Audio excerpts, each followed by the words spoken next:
The tragic case of a Texas mom who vanished. Olmos Park, Texas. It's the kind of small, wealthy city that feels sealed off from the harsh realities of the world. An enclave surrounded by the sprawling city of San Antonio, it's known for its stately homes, perfect lawns, and quiet, tree-lined streets.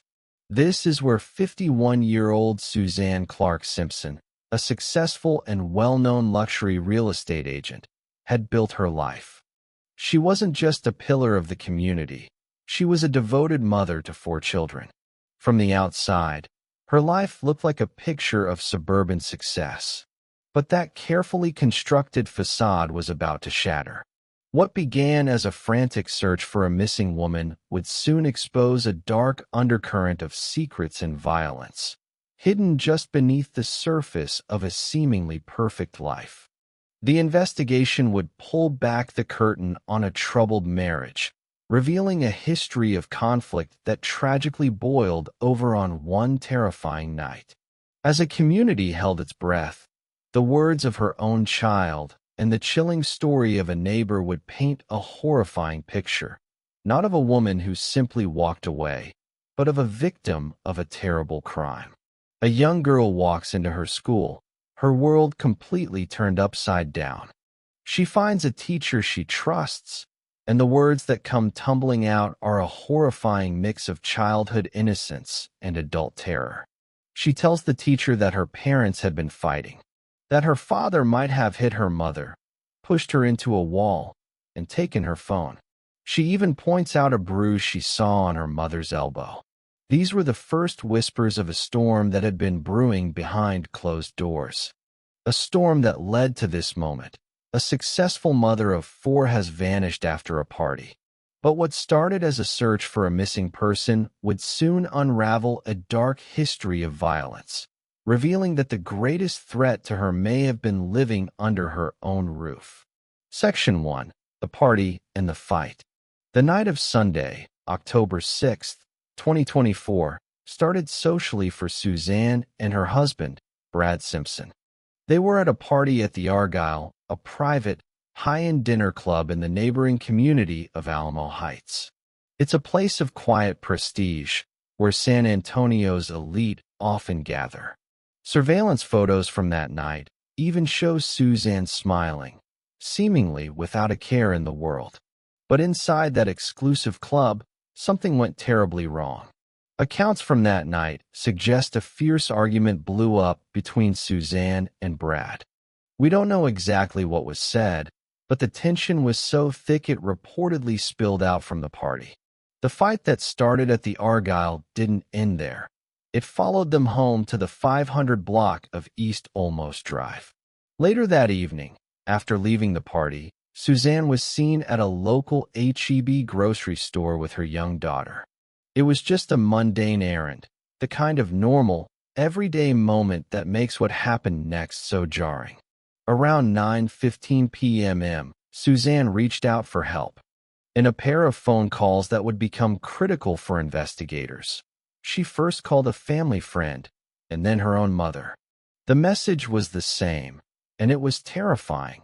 She said her husband, Brad, had just assaulted her. The night that began with a party had now spiraled into a domestic crisis, and it was escalating fast. Suzanne was in distress, and she was trying to sound the alarm. Section 2. A neighbor's nightmare and screams in the dark. Just as Suzanne was on the phone pleading for help, a neighbor was drawn to his window by the sound of a heated argument. The voices were getting louder, closer.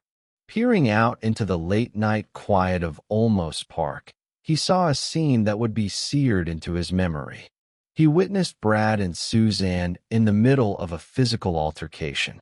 According to his statement to police, this wasn't just an argument. He saw Brad Simpson grabbing his wife, physically trying to restrain her as she struggled to get away from him. The fight moved across the property, with Suzanne trying to escape and Brad allegedly stopping her. The neighbor watched as they moved away from the house and toward a dark, wooded area bordering their property. Losing sight of them in the darkness, The neighbor grabbed a flashlight and went outside, worried about what he'd just seen. As he stood there, a sound cut through the night: screams. He told investigators he heard several screams coming from the woods where the couple had just disappeared, and he believed they belonged to Suzanne. What happened next was just as chilling. A short time later, the neighbors saw Brad Simpson's black 2019 GMC Sierra pickup truck leaving the property. He noted that Brad wouldn't return home for another 2 hours. In that 2-hour window, Suzanne Clark Simpson, a mother of 4 and a beloved member of her community, was gone. Her phone, which last pinged in a business parking lot about half a mile from her home early the next morning, went silent. The calls for help stopped. The screams faded. Section 3. A desperate search and a daughter's heartbreak. The next day, Monday, October 7th, the routine of the Simpson household was broken. Suzanne, known for being a dedicated mom, didn't pick up her daughter from school. The school, unable to reach her, called Brad Simpson at 3 p.m. to let him know his daughter was waiting. It wasn't until around 10 p.m. that night, a full 24 hours after she was last seen being physically restrained by her husband, that Brad Simpson officially reported his wife missing.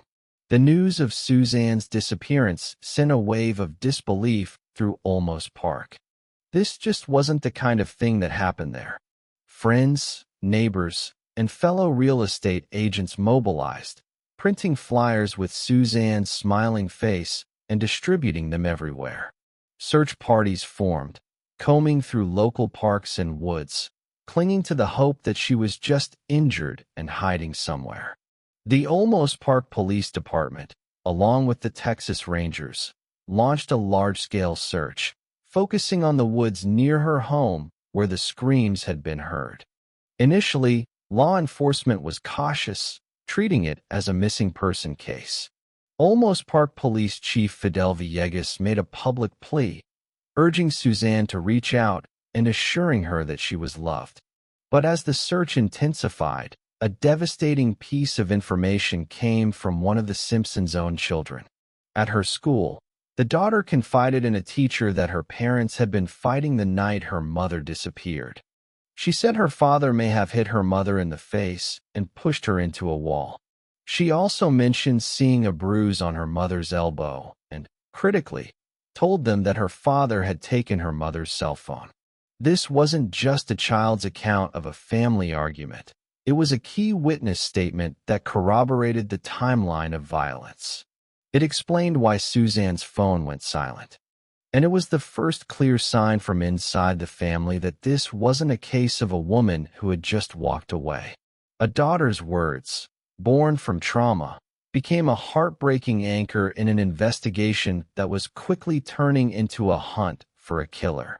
Section 4. The investigation turns to Brad. From the very beginning, Brad Simpson's behavior raised red flags.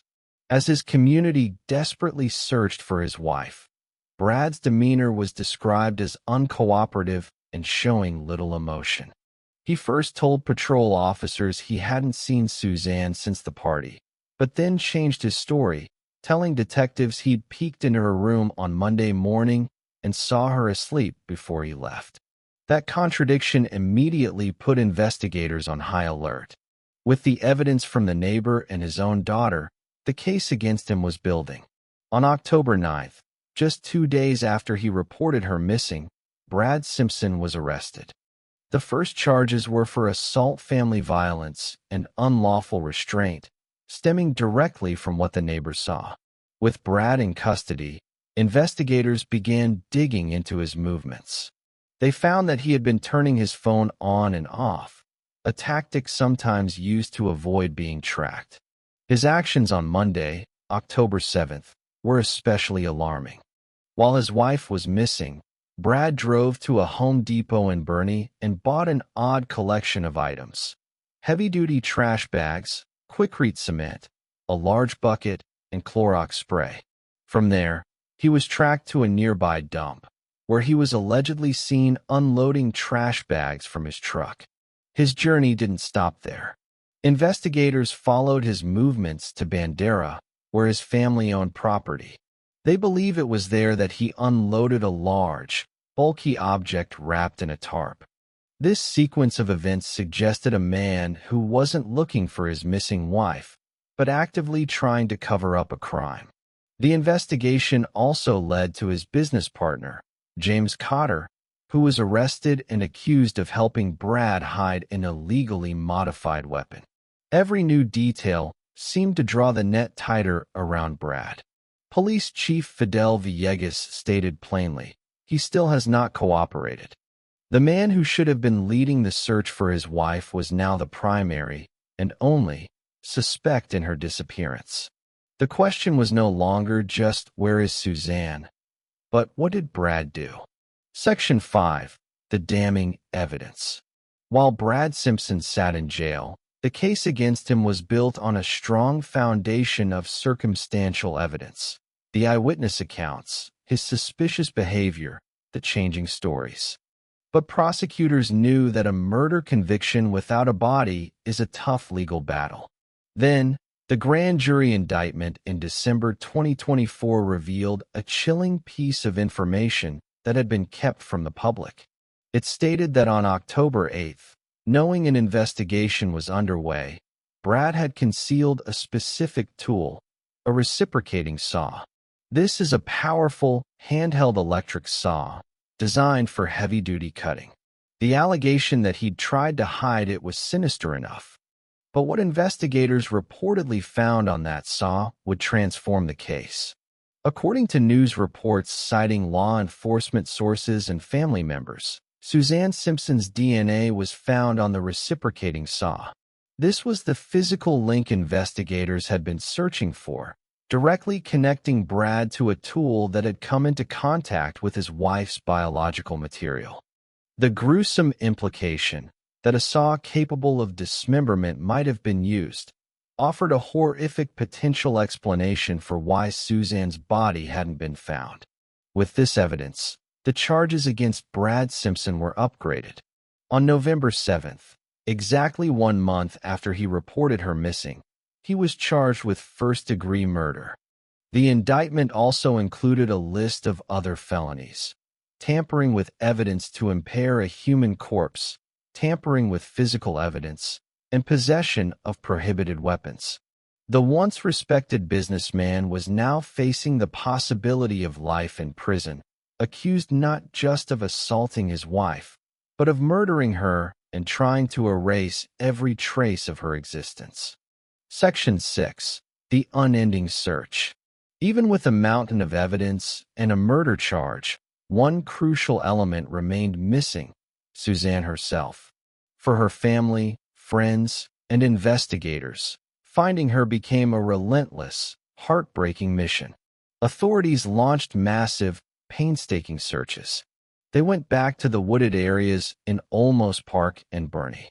They combed through a landfill on the east side of Behar County, a grueling task that involved moving tons of trash for days, but the search yielded nothing.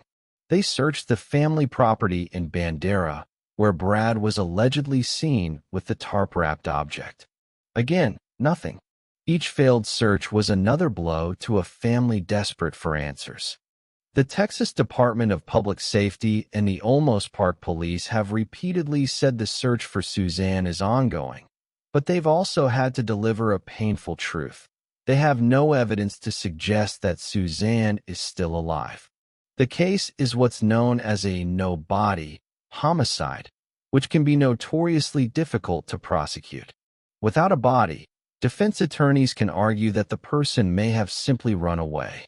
However, the strength of the circumstantial evidence, especially the reported DNA on the saw, gives prosecutors a powerful case. They are preparing to convince a jury that Suzanne Simpson is dead and that her husband killed her, even if they can never bring her home. Section 7. The legal battle and a family's grief. With Brad Simpson indicted and behind bars, the case moved into the Behar County Courthouse. His defense team filed a motion to quash the indictment, arguing it was too vague because it couldn't specify a cause of death without a body. This is a common tactic in no-body cases. After months of delays, a judge denied the motion in late April 2025, ruling that the murder indictment would stand. The legal fight continued, with a judge setting a hard deadline of August 1st, 2025, for all evidence to be handed over, setting the stage for a future trial. Throughout this agonizing process, Suzanne's family has been forced to navigate an impossible landscape of grief and the cold formalities of the justice system.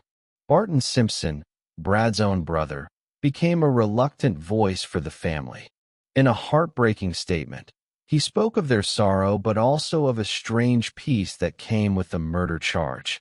He said, "This helps us come to terms with the reality that Suzanne is no longer with us, allowing us to continue the difficult process of grieving and focus on rebuilding our lives." He also publicly urged his brother to cooperate. Perhaps the most powerful voice to emerge has been Suzanne's own daughter. In an incredible display of strength, she spoke out about the larger issue that destroyed her family, expressing frustration with what she saw as the community's lack of response to domestic abuse and encouraging others in similar situations to seek help. She was determined that her mother's story would be more than just a tragedy, but a catalyst for change. The pursuit of justice for Suzanne Simpson is ongoing. If you found this analysis compelling and want to stay informed on this case and others like it, please take a moment to subscribe to the channel and like this video. For more in-depth investigations, be sure to check out our other videos. Your support helps us continue to shed light on these important stories. The case of Suzanne Clark Simpson is a stark reminder that unimaginable darkness can hide in the most picturesque of settings. She was more than a headline. She was a vibrant woman and a kind friend. As her friend, Camille Mondigo, shared, Suzanne was such a kind person, a lovely human being, a great friend, a wonderful and loving mother. There will never be closure, just a new way of trying to figure out how to live with the grief that our beautiful Suzanne was murdered by someone whom she loved and trusted. Her life was stolen, allegedly by the man who had vowed to protect her. The investigation revealed a tragic and classic pattern of domestic violence escalating to its deadliest conclusion. The fight, the frantic phone calls, the struggle on the street, and the screams in the woods were all warning signs. While the legal system moves forward, a family is shattered and children are left to face a future without their mother. The search for Suzanne's remains continues, a solemn promise from law enforcement that they will not rest until she is found. For her family, there can be no true closure until she is brought home. Her story is a heartbreaking testament to the devastating impact of domestic violence. The hope for justice for Suzanne remains a flickering light in the immense darkness of her loss. What do you think about this story? Write in the comment your opinion. On my channel, you can watch other revenge or cheating stories. See you soon, my dear viewer.